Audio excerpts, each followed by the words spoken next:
شاید جذابیت و زیبایی دامن مدل ماهی رو که ببینی فکر کنی که خیلی دوخت و طراحی سخت باشه، اما ما قراره توی این ویدیو با هم دیگه یاد بگیریم که چقدر آسون میتونیم طراحیش بکنیم و دوختش هم میسپارم به شما.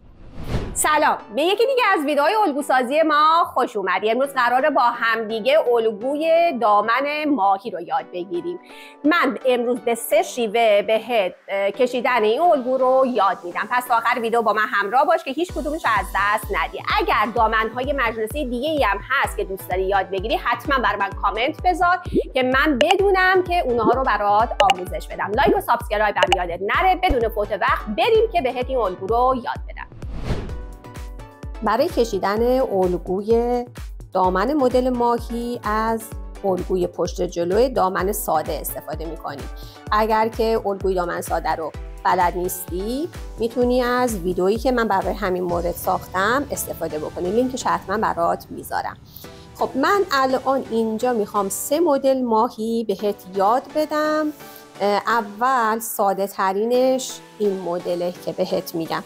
ابتدا برای این که من مدل ماهی رو پیاده بکنم به خط زانو و بلندی زانو نیاز دارم. برای که بلندی زانو رو به دست بیارم، من یک دامن به بلندی کامل، یعنی تا رو زمین فرض میکنم. بعد از روی زمین تا برجستگی روی زانو اندازه میزنم، هر چقدر که هست اون چه بلندی زانوم از پای دامنم. پس توی دامنی که قدش کاملا بلنده، از پای دامن توی دامن بلند.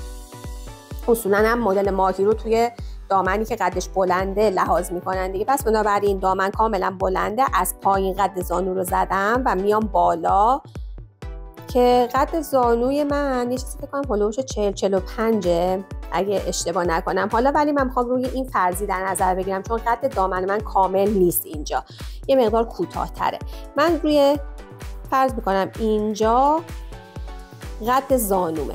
از قد زانو 3 تا 4 سانتی متر میریم بالاتر، برای اینکه وقتی که میخوایم تنگش بکنیم، اینه وقتی که روی خط زانو در واقع باید تنگ بکنیم مدل ماهیمونو که بتونه راحت تر کسی که دامن رو میپوشه راه بره. پس قد زانو از پای دامن اندازه میذاریم، هر چقدر بود 3 تا 4 سانتی متر میریم بالاتر از خط زانومون و یه خط عمود اینجا میکشیم، عمود به خط CF مون.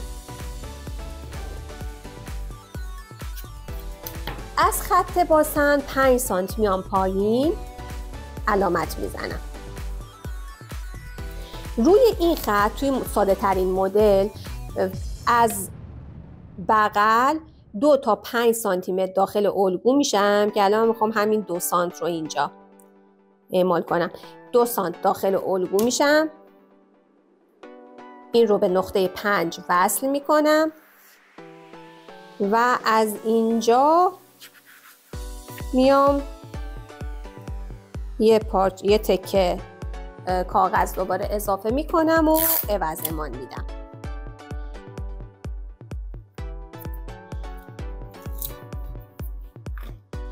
پای دامنم میشه هلوش 10 تا 15 سانت.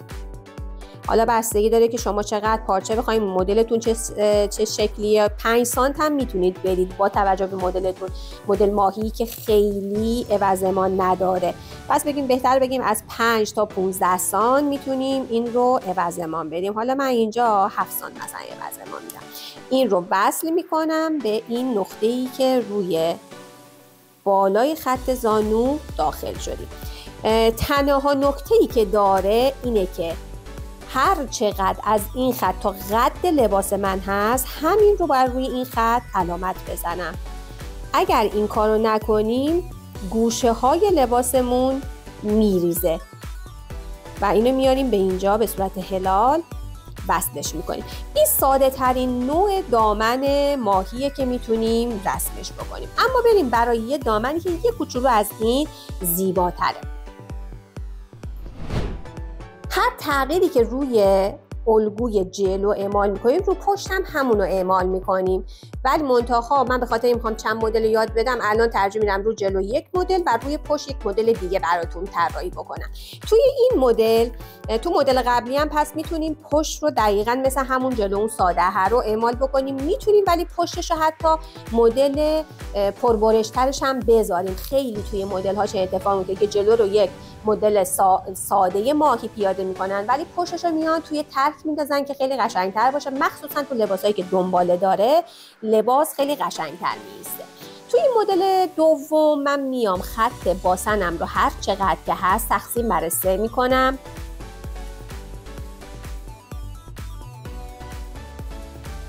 یک سوم رو داخل میشم، یه خط میکشم عمود به پایین،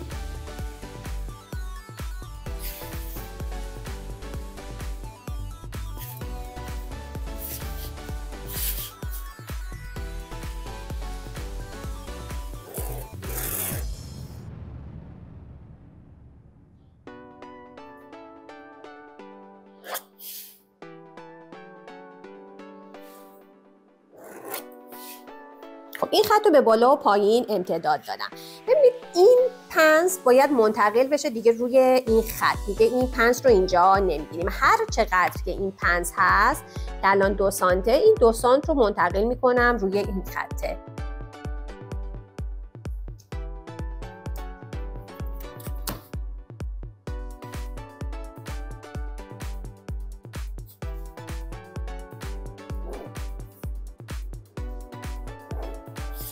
پس این پنس حذف شد و به اینجا منتقل شد. بازم همون 5 سانت رو مثل مدل قبل 5 سانت رو از خط باسم میام پایین تر، روی خط بالای زانو که 3-4 سانت از زانو بالا رفتیم 2 تا 5 سانتی متر میام داخل الگو که حالا همون 2 سانت رو میذارم باشه و از اینجا عوض اعمال میدم. روی قسمت ترکم هم همین کارو میکنم. روی این خط میام به اندازه 1 سانتی متر نیم تا 1 سانتی متر به طرفین فاصله میگیرم. در پشت دامن میتونیم همین 1 رو اعمال بکنیم. باسن بیرون زدگی پیدا میکنه، خیلی هم زیبا میشه، ولی در جلوی لباس اگر که طرف یه کوچولو شکم داشته باشه بهتر این کار نکنیم، چون باعث میشه که شکم بیرون بیاد و حالت زیبایی نداشته باشه. ببینید از این خط به خط باسم وصل کردم و از اینجا میخوام الان عوض اعمال بدم. توی این مدلم میتونم بین 20 تا 25 سانت عوض اعمال بدم، کمترم میتونیم بدیم، حالا با توجه به مدل و با توجه به مقدار پارچه‌ای که داریم. در زیر دامن حالا من به خاطر اینکه عوض اعمال بدم اینو برش میدم که راحت تر عوض اعمال بدیم.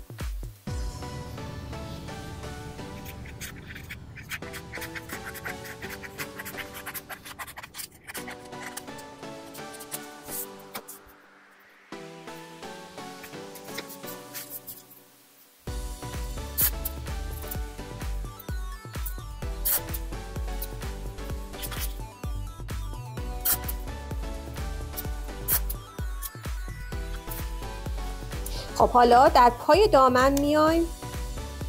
من اینجا ببینم چقدر جا دارم.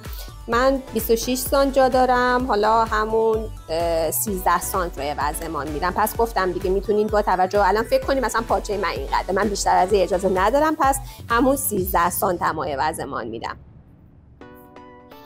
و اگر که عوض اعمال بیشتری بخوایم مطمئنا پارچه بیشتری هم باید استفاده بکنیم.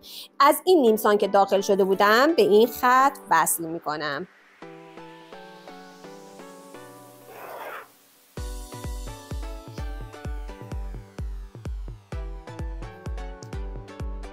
این ورم دوباره یه تکه دیگه کاغذ بچسبونیم.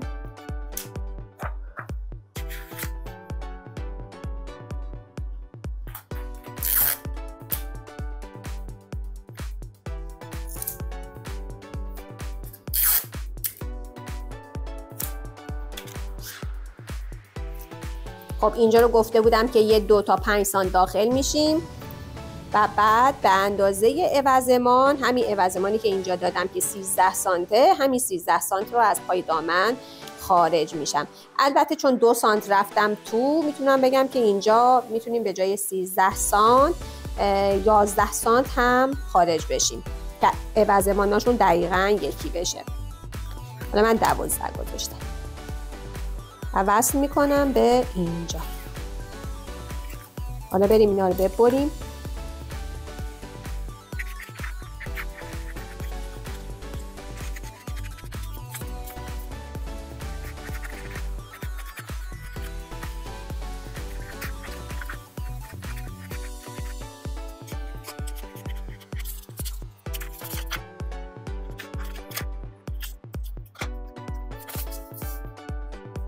خب حالا که به اینجای کار رسیدیم، مثل مدل قبل باید اینا رو با اندازه اصلی دامن یکی بکنیم.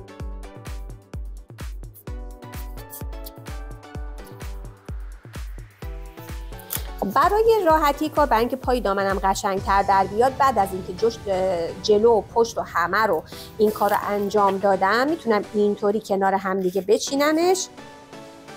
از همینجا که عوضمان شروع شده بچینم و بعد بیام این رو قشنگ بهش حالت بدم و گردش کنم.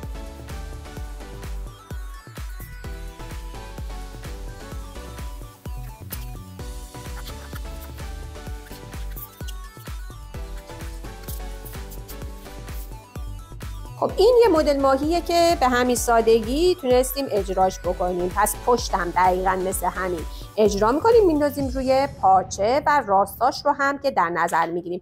راستا موازی با خط CF مونه.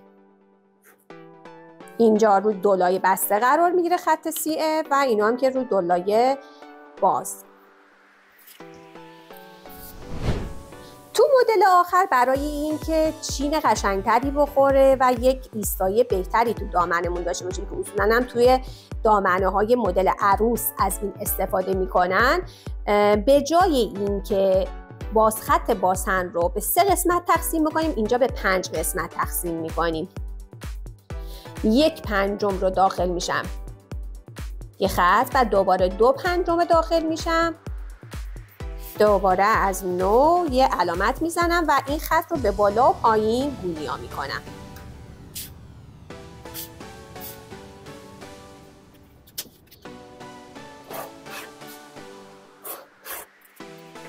حالا به صورت تصادفی این پنس روی همین خط که در اومد پس جابجاش نمی‌کنم، ولی این یه پنس رو جابجا می‌کنم روی این خط بغلش. اگر برای قسمت جلو، خب من یه دونه پنس ممکنه داشته باشم، اگر یه دونه پنس در جلو داریم که اکثرا هم همین اتفاق میفته، وقتی که 2 تا خط ایجاد بکنم پنس رو نصف میکنم، نصفش رو به این خط و نصفش رو به این خط میدم.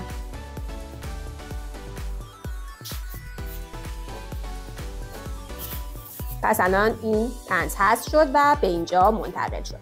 دوباره باز مثل مدل های قبل 5 سانتی متر از خط باسن پایین میایم، خط زانو رو به اضافه 3 تا 4 سانتی متر مشخص میکنیم.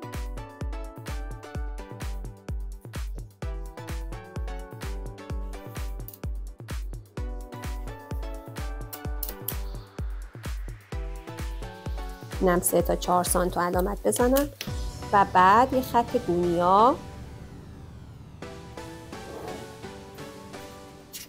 میکشم. از خط پهلو همون 2 تا 5 سانت رو داخل میشم. حالا این دفعه 3 سانت داخل میشم چون میخوام که روی زانو تنگتر باشه.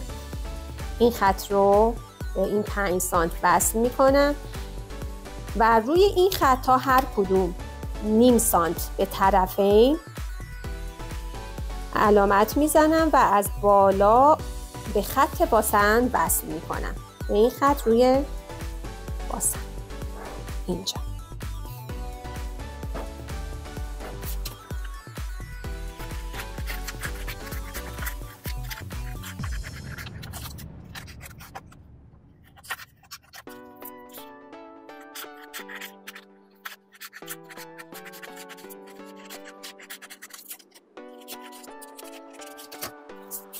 کاغذ میچسبونیم و عوضمان ها رو هم میدیم، ولی قبلش چون اینجا که البته پنس رو من جابجا نکردم، ولی اینجا چون پنس رو جابجا کردم ممکنه یه کوچولو اینجا نیاز به اصلاح داشته باشه بالاش. بله میبینید قسمت روی کمر یک مقدار کوتاه، یه مقدار اضافه داره که این رو اصلاح میکنیم که بعد توی دوغ دچار مشکل نشیم.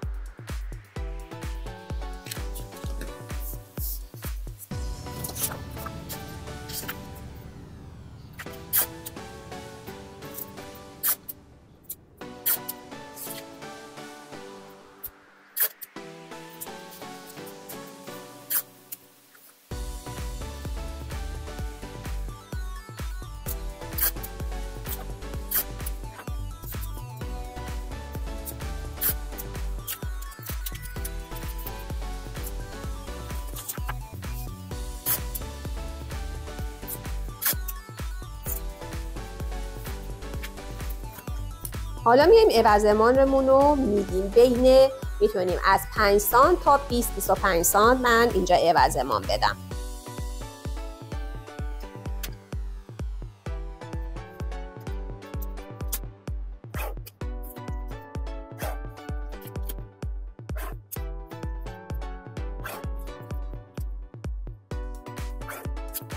خب توی این مدل این قسمت البته جلوش که اگر که بخوایم بذاریم توی خط CF که این عوضمان نمیخوره، ولی تو قسمت پشت توی قسمت CD این عوضمان رو هم میتونیم اعمال بکنیم، مخصوصا تو مدل هایی که دنباله داره این عوضمان تو خط CF خیلی شیک میسته. هم میتونیم این نیم سانت رو داخل بشیم، هم نمیتونیم. هر چقدر که این خطایی که داخل میشیم بیشتر باشه، مقدارش هم بیشتر باشه، پشت لباسمون باسدنماتر میشه و بستگی داره که بخوایم چه مدلی اعمال بکنیم و اینکه برای کسی که داریم لباس میدوزیم از چه سبکی خوشش بیاد.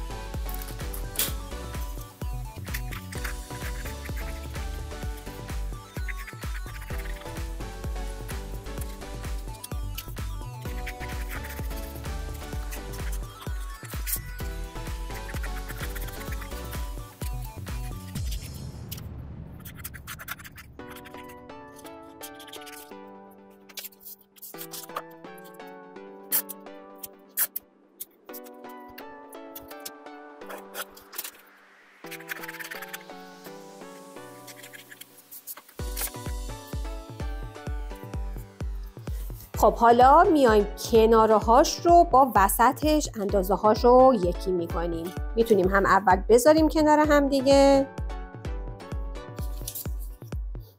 این کارو بکنیم، هم میتونیم قبلش اندازش رو یکی هم بکنیم. اگر الان البته این پشتشه، اگر جلو هم باشه جلو رو یهو میذارم و یه تک این کارو میکنم که در نهایت برش زیباتری داشته باشیم.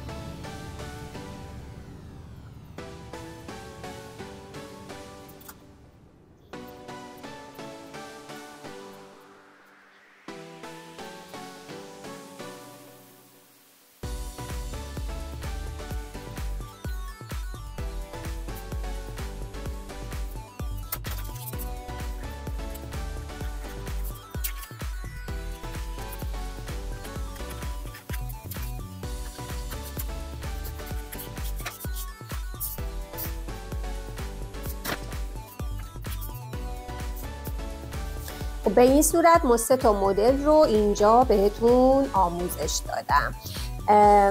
خب ببینید اگر که بخواین دنباله لحاظ بکنیم که میتونید تو قسمت CB این دنباله رو هم در نظر بگیرید. خیلی مدل خوبیه، البته این مدل خیلی لوله قشنگ تری میخوره، این هم قشنگه، بستگی داره که مدلتون چی باشه و برای چه کسی بخواین این لباس رو بدوزید. به همین راحتی 3 تا الگوی دامن مدل ماهی داری. اگر یکم خلاقیت به خرج بدی و یه دنباله شیک بهش اضافه بکنی میتونی تو مجالس مختلف این دامن رو بپوشی و ازش لذت ببری. من یه پلیلیست دارم که توش قبلا دوختای مختلف رو گفتم، از جمله دوخت دامن، میتونی ازش استفاده بکنی و لذت ببری. راستی من یه سوال دارم، تو میدونی چرا ما 500 نفریم ولی 500 تا ویو نمیگیریم؟ اینو برام کامنت کن. تا ویدیو بعد، خدا نگهدار.